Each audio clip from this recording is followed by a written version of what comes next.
स्वस्ति श्रीमदखिलभूमण्डलालङ्कारत्रयस्त्रिंशत्कोटिदेवता सेवितः श्रीकामाक्षी देवी सनाथः श्रीमदेकाम्रनाथः श्रीमहादेवी सनाथः श्रीहस्तिगिरिनाथ साक्षात्कारपरमाधिष्ठान सत्यव्रतनामाङ्कितकाञ्ची दिव्यक्षेत्रे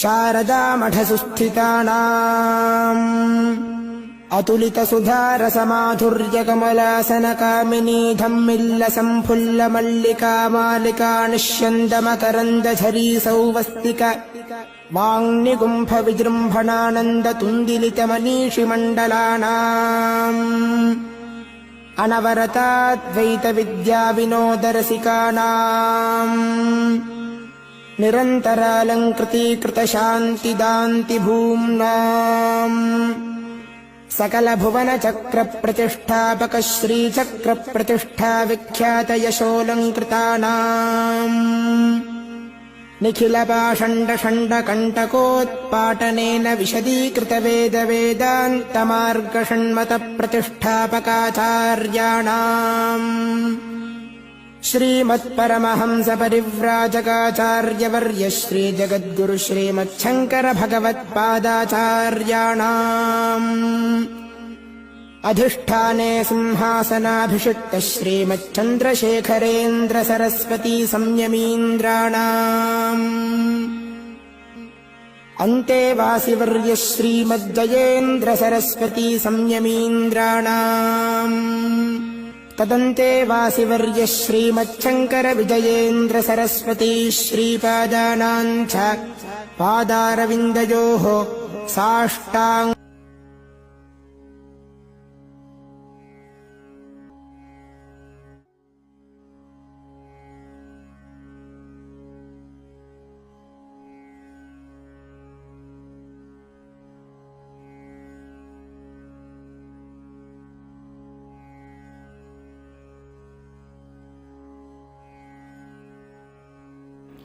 गजाननं भूतगणादिसेवितं कपित्थजम्बूफलसारभक्षितम् उमासुतं शोकविनाशकारणं नमामि विघ्नेश्वरपादपङ्कजम् सदाशिवसमारम्भां शङ्कराचार्यमध्यमाम् अस्मदाचार्यपर्यन्तां वन्दे गुरुपरम्पराम् अपारकरुणासिन्धुं ज्ञानदं शान्तरूपिणं श्रीचन्द्रशेखरगुरुं प्रणमामि मुदान्वहम् देवे देहे च देशे च भक्त्यारोग्यसुखप्रदम् बुधपामरसंसेव्यं तं श्रीजयेन्द्रं नमाम्यहम् नमामः शङ्करान्वाख्यविजयेन्द्रसरस्वतीं श्रीगुरुं शिष्टमार्गानुनेतारं सन्मतिप्रदं श्रीसत्यचन्द्रशेखरेन्द्रसरस्वतीस्वामिने नमः। सर्वमङ्गलमाङ्गल्ये शिवे सर्वार्थसाधिके शरण्ये त्र्यम्बके देवी नारायणि नमोऽस्तुते। जय नारायणि नमोऽस्तुते। ఆత్మీయ మిత్రులందరికీ కూడా హృదయపూర్వక ధన్యవాదాలు. మిత్రులారా, కాలగతిలో ప్రతి మాసము కూడా చాలా ప్రాముఖ్యతను సంచరించుకుంటుంది.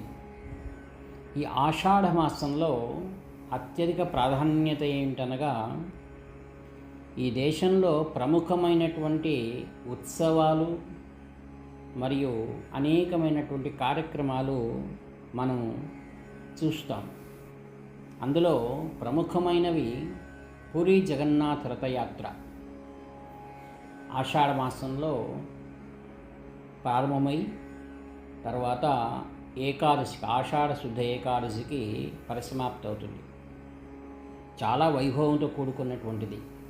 కోట్లాది సంఖ్యలో ఆ పూరి జగన్నాథుని యొక్క దివ్య దర్శనం మరియు ఆ రథయాత్రలో పాల్గొంటారు. మరియు రెండవ అతిపెద్దదైన ఉత్సవం మహారాష్ట్రలో పంఢరిపురంలో ఆషాఢ శుద్ధ ఏకాదశికి కోట్లాది ప్రజలు పండరినాథుని యొక్క దివ్య దర్శనాన్ని చేసుకుంటారు. మూడవదైనటువంటి భారతదేశంలోనే ప్రతి ఒక్కరూ కూడా ఆచరించేటువంటిది ఏదనగా వ్యాస పౌర్ణిమ, ఆషాఢ శుద్ధ పౌర్ణిమ, దాన్ని గురు పౌర్ణిమ అని కూడా అంటాం. మన సనాతన ధర్మంలో వేదం చెప్పేటువంటి విషయం మాతృదేవోభవ, పితృదేవోభవ, ఆచార్య దేవోభవ అని. మొదటిసారి తల్లి తండ్రిని పరిచయం చేస్తుంది, తండ్రి గురువును పరిచయం చేస్తారు. ఆ గురువు దైవంతో మమైక్యం చేస్తారన్నమాట. త్రిమూర్త్యాత్మక స్వరూపమైనటువంటి సద్గురు. అందుకే నిత్యం మనం చెప్పేటువంటి శ్లోకం అందరికీ తెలిసిందే, గురు బ్రహ్మ గురు విష్ణు గురుదేవో మహేశ్వర గురు సాక్షాత్ పరం బ్రహ్మ తస్మై శ్రీ గురవే నమః. మనం వెనకలు చెప్పుకున్నాం కదా, పూరి జగన్నాథ రథయాత్ర కానివ్వండి, లేదా పంఢరిపూర్ యొక్క విఠల్ని దర్శనం కానివ్వండి, వీరందరినీ కూడా సత్పథంలో భగవద్ దర్శనాన్ని ప్రేరేపించినటువంటి వారు ఎవరనగా సద్గురువు అని చెప్పాలి. ఆ గురువు యొక్క అనుగ్రహం ద్వారానే మనం భగవంతునికి మన మోక్షాపేక్షి ధర్మార్థ కామము మరియు శ్రేష్టమైన మోక్షాన్ని మనం అధిరోహిస్తాం అన్నమాట. ఆత్మీయులారా, యదా యదా హి ధర్మస్య గ్లానిర్భవతి భారత అభ్యుత్థానమధర్మస్య తదాత్మానం సృజామ్యహం అని భగవద్గీత వాక్యం. ప్రతి యుగమునందు కూడా భగవంతుడు అవతరిస్తాడు, ధర్మస్థాపన చేస్తాడు.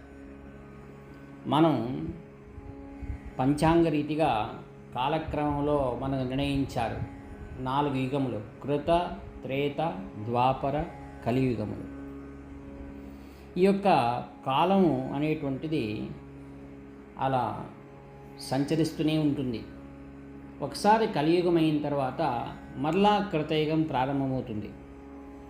ప్రతి యుగంలో ఎలా భగవంతుడు అవతరిస్తాడో అలానే గురువు యొక్క ఆవిర్భావం కూడా జరుగుతుంది. ఈ యొక్క మన భారతీయ సనాతన సంస్కృతిలో గురువు చాలా ప్రాధాన్యమైనటువంటి వాడు. గురువు ఏం చేస్తారంటే ఆ యుగ ధర్మాన్ని కాపాడుతారనమాట. యుగ ధర్మం ఉంటుంది ప్రతి ఒక్క యుగానికి కూడా. ఆ యొక్క యుగములు 4 అన్నాం. ప్రతి యుగంలో కూడా గురువు అవతరించారు. దానికి ఒక శ్లోకం ఉన్నది.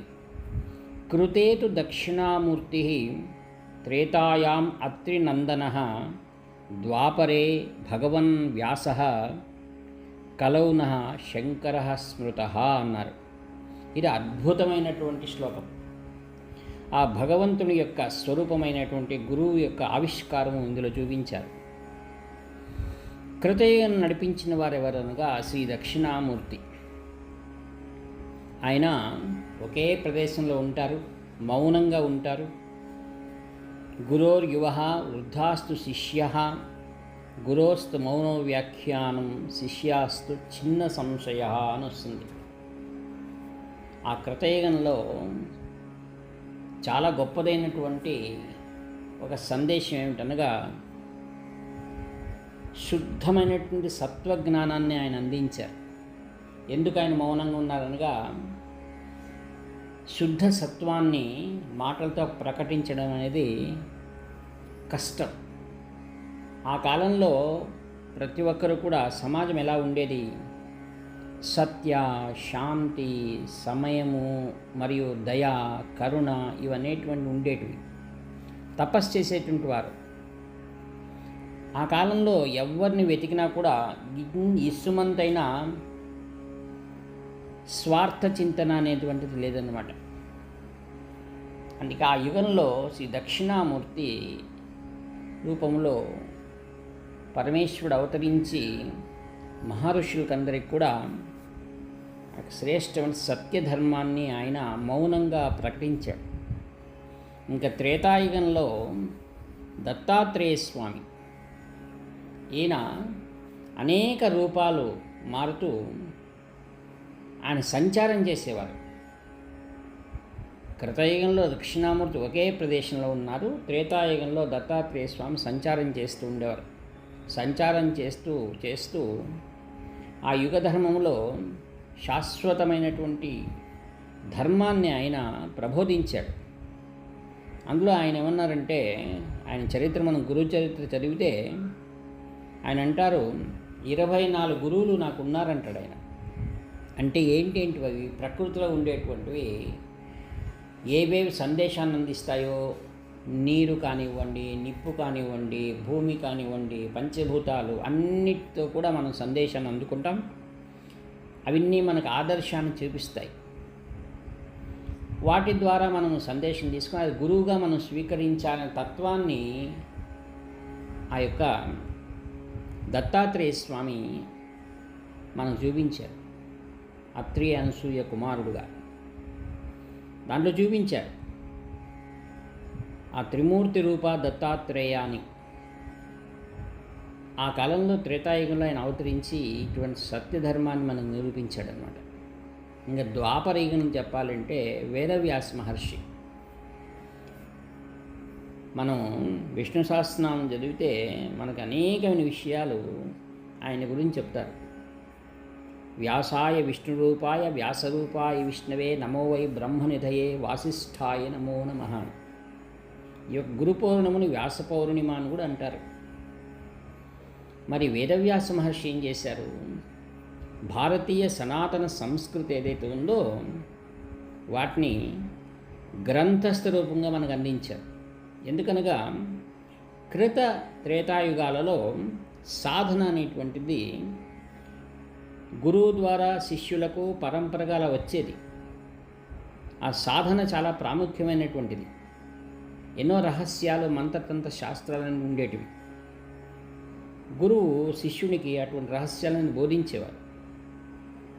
వేదవ్యాస మహర్షి ఏం చేశారంటే, రాబోయేటువంటి యుగాలు అంటే కలియుగం కానివ్వండి, వస్తుంది కదా, ఇప్పుడు వచ్చేసింది. వాటిలో ఏం చేశారు? ప్రజలు అనేకమైనటువంటి ప్రశ్నలు లేవనేస్తారు. ప్రతిదానికి కూడా రుజువు, ప్రామాణికం అడుగుతారు. వాటినన్నింటినీ సమాజంలో తీసుకురావడం కోసం వేదవ్యాస మహర్షి ఏం చేశారు? ఆయన మనకు భారత, భాగవత గ్రంథాలు, దాంట్లో అనేకమైనటువంటి సత్య విషయాలు మనకు గోచరిస్తాయి. విష్ణు సహస్రనామం అనండి, భగవద్గీత అనండి, వాటిని మన ముందుంచారు ఆయన. అందులో కర్మ, భక్తి, జ్ఞానం, అనేకమైన విషయాలు. అంత మాత్రమే కాకుండా స్త్రీ, బాల, వృద్ధులకు కూడా అర్థమయ్యేటట్టుగా పురాణాలను అందించారు. వేదంలో ఉన్నటువంటి విషయాలు పండితులకు, శాస్త్రజ్ఞులకు అర్థమవుతాయి, పామరులకు కూడా అర్థం కావాలి అని ఏం చేశారు? ఆయన 18 పురాణాలు మనకు అందించారు. లక్షలాది శ్లోకాలతో ఉన్నటువంటి భారతం, భాగవతం మనం ఈరోజు కళ్ళ ముందుంది. అనేకమైన ధర్మ సందేహాలు మనం వాటి ద్వారా తీర్చుకుంటున్నాం. మహాభారతాన్ని పంచమ వేదం అని కూడా అంటున్నాం. మనకు చెప్పాలి అంటే ఒక విష్ణు సహస్రనామం నుండి ప్రతి ఒక్కరూ కూడా రోజు గానం చేస్తూనే ఉన్నారు అన్ని చోట్ల. ఈ విధంగా ఒకవేళ వేదవ్యాస మహర్షి అవతరించకుండా ఉండి ఉంటే ఏం జరిగేది? అనేకమైన శాస్త్రాల నుంచి మనం చాలా దూరమైపోయేటువంటి వాళ్ళం. అప్పుడేమయ్యేది? కేవలం ఉత్తములు ఎవరైతే ఉన్నారో, సాధనలో శ్రేష్టమైన వారికి మాత్రమే ఆ విషయాలు బోధపడేటివి, కానీ సామాన్యులకు అవి అందేటివి కాదు. ఆయన ఏం చేశారు? వేదవ్యాస మహర్షి తత్వ విషయాలన్నింటినీ కూడా సాహిత్య రూపంగా మనం వెలుగులోకి తీసుకొచ్చారు. ఈ విధంగా వేదవ్యాస మహర్షి చేసినటువంటి మహత్తరమైనటువంటి కార్యక్రమాలను మనం ఎంతటి ఆయనకు పూజించినా, సేవించినా రుణం తీరదన్నమాట. ఇంకా ముందుకు వెళ్తే ఆరుగురు శంకర భగవత్పాదాచార్యుల వారు కలియుగంలో అవతరించారు. ఆ శ్లోకంలో చెప్పుకున్నాం కదా, కలౌనః శంకర స్మృత అని. సాక్షాత్తు శంకరుడే ఆదిశంకరులుగా అవతరించారు. మనం ఆయన చరిత్ర చదివితే ఆయన వైరాగ్య పురుషుడు. బాల్యంలోనే తాను చేయవలసినటువంటి కార్యక్రమాన్ని దృష్టిలో పెట్టుకొని తల్లి దగ్గర అనుమతి పొంది ఎక్కడ కాలడి, ఎక్కడి నర్మదా నదీ తీరం, అంతటి చిన్న బాల్యంలోనే ఆయన సంచరిస్తూ గురువైనటువంటి గోవింద భగవత్పాదాచార్యుల వారిని కలిసి ఆధ్యాత్మికమైనటువంటి సందేశాన్ని అందుకున్నారు. ఆయన ఆరుగురు శంకర భగవత్పాదాచార్యుల వారు అవతరించిన సమయంలో వేద ధర్మానికి అనేకమైనటువంటి బాధలు ఏర్పడ్డాయి. అనేకమైనటువంటి పాఖండ మతాలు సృష్టి అయినాయి.